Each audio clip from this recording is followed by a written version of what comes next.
dear. Good morning, students. You all are welcome in online class. Today, I was teaching chapter 1, remaining chapter. Lesson 1 topic is the future of democracy, means प्रजातंत्र की विशेषता। आज आप लोगों को पढ़ना है कि प्रजातंत्र की क्या विशेषता है। इसके पहले प्रीवियस क्लास में डेमोक्रेसी के बारे में आप लोगों को बताया जा चुका है। 2 फीचर्स ऑफ डेमोक्रेसी, इसमें 2 कहानियाँ बतलाई गई थी पिछले क्लास में, चिली का और ये कहानी था पोलैंड का। दोनों देशों में किस प्रकार सरकारें काम कर रही थी। We have read 2 different kinds of real life story. दोनों कहानियों के मतलब से यह निकलता है कि किस प्रकार वहाँ सरकारों ने काम किया। The story from Chile was of democratic government led by Allende being replaced by non democratic military government of Pinochet. Chile में डेमोक्रेटिक गवर्नमेंट थी, लेकिन तख्ता पलट करके प्रजातांत्रिक सरकार का तख्ता पलट के एक गैर लोकतांत्रिक नॉन डेमोक्रेटिक सरकार की स्थापना पिनोचेट द्वारा की गई। Followed by restoration of democracy in Poland, we tracked the transition from non-democracy। उसी तरह दूसरा एक अदर कंट्री पोलैंड, जहाँ भी नॉन डेमोक्रेटिक गवर्नमेंट की स्थापना हुई। Let us compare their to non democratic government in this story. अब इन दोनों देशों की कहानियों से किस प्रकार गैर लोकतांत्रिक देश में प्रजातंत्र का गला घोटा गया, इसके बारे में बताया गया है। There were many differences between Pinochet's rule in Chile and the communist rule in Poland। दोनों पिनोचेट की सरकार जो चिली में थी और पोलैंड में कम्युनिस्ट का शासन था, दोनों सरकार में अंतर था। एक चिली में डिक्टेटर मिलिट्री शासन था, भाई पोलैंड में जो है पॉलिटिकल पार्टी शासन कर रही थी। The government of Poland claimed that it was ruling on behalf of the working classes। Poland की सरकार खास लोगों के लिए, खास तबके के लिए काम कर रही थी, जबकि पिनोचेट जो है claim and openly favourite be capital. लेकिन पिनोचेट जो चिली की सरकार थी, वह पूंजीपतियों का फेवर में काम कर रही थी। At both had some common feature, लेकिन दोनों में कुछ समानताएं थी। पहली समानताएं थी कि the Poland could not choose और चेंज देयर रूलर्स। पीपुल ना सरकार को बदल सकता था, ना अपनी सरकार को चुन सकती थी। दूसरा पॉइंट है कि there was no real freedom to express one opinion. गैर लोकतांत्रिक नॉन डेमोक्रेटिक गवर्नमेंट में जनता को फ्रीडम नहीं होता है, ना अपना विचार करने की अभिव्यक्ति होती है। फॉर्म पॉलिटिकल, ना ही वे अपना राजनीतिक संगठन की स्थापना कर सकते हैं, ना सरकार का विरोध कर सकते हैं, ना पॉलिटिकल एक्शन लिया जा सकता है। इन डेमोक्रेटिक गवर्नमेंट में होता है। The 3 democratic governments identified Allende Chile, Walesa Poland and Bachelet Chile are different in their approach toward social and economic matter.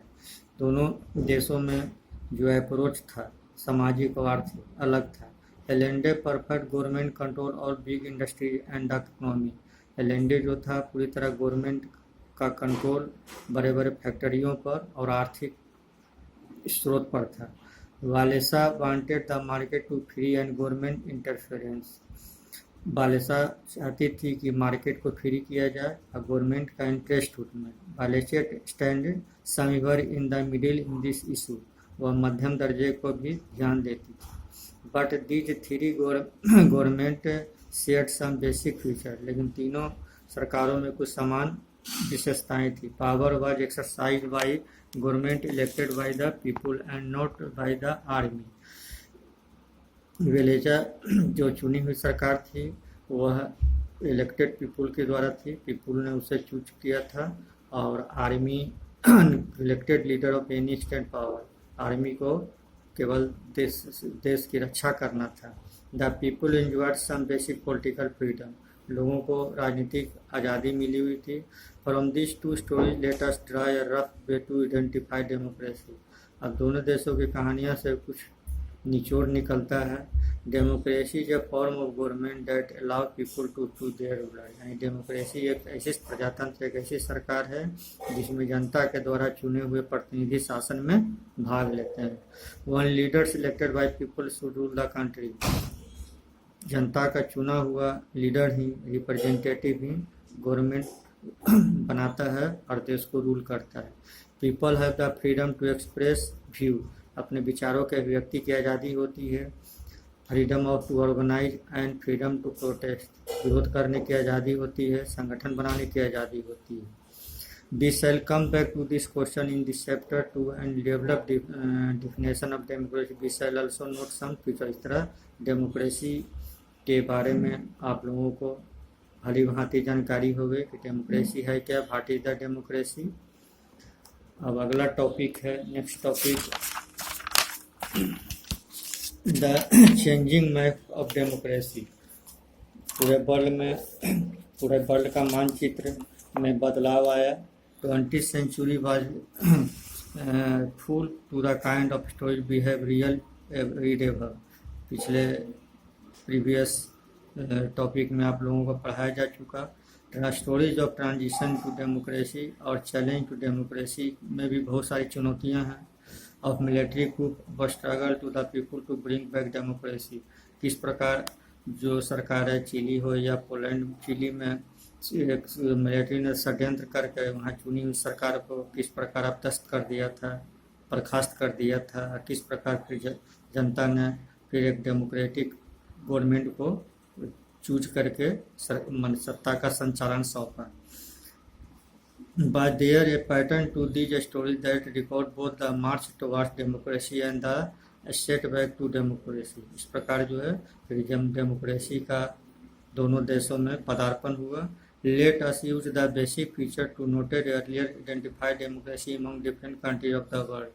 विभिन्न देशों में किस प्रकार डेमोक्रेसी का पदार्पण हुआ, किस प्रकार डेमोक्रेसी का पूरे वर्ल्ड में स्प्रेड हुआ, इसी के बारे में पढ़ना है। This is what the three map show, यहाँ एक मैप दिया हुआ है।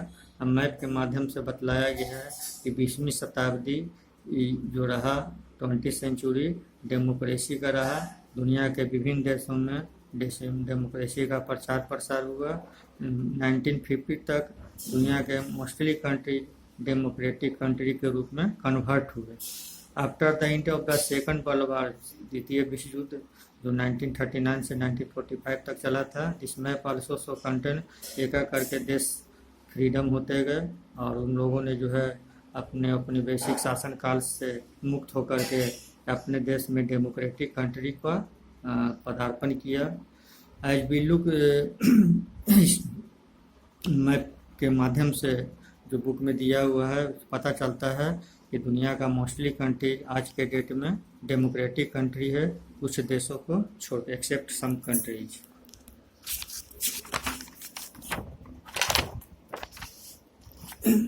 Let us summarize the main point that emerge from reading these maps।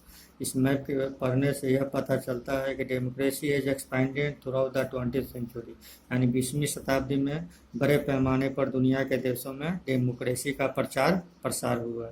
Democracy did not spread evenly in all part of the, democracy का प्रचार प्रसार दुनिया के देशों में एकाएक नहीं हुआ, इसके लिए लंबा संघर्ष, एक लंबा इतिहास है। It was establish first in some region and then spread to other region, एक ही देश में, एक ही क्षेत्र में इसका प्रचार हुआ, फिर इसके बाद धीरे धीरे जो है स्लोली ये दूसरे क्षेत्रों में उसी देश में फैलता गया। Within continents in the world had a large number of democracy. 1919 से 1950 तक दुनिया के विभिन्न देशों में, महादेशों में फैलता गया। While a majority of countries are democratic today, आज दुनिया का अधिकतर देश डेमोक्रेटिक कंट्री हैं, उसमें भारत है, इंडिया भी है। India is the largest democratic country of the world, दुनिया का सबसे बड़ा लोकतांत्रिक देश है। भारत सबसे पहले डेमोक्रेटिक कंट्री की स्थापना यूएस में, यानी संयुक्त राज्य अमेरिका में हुई।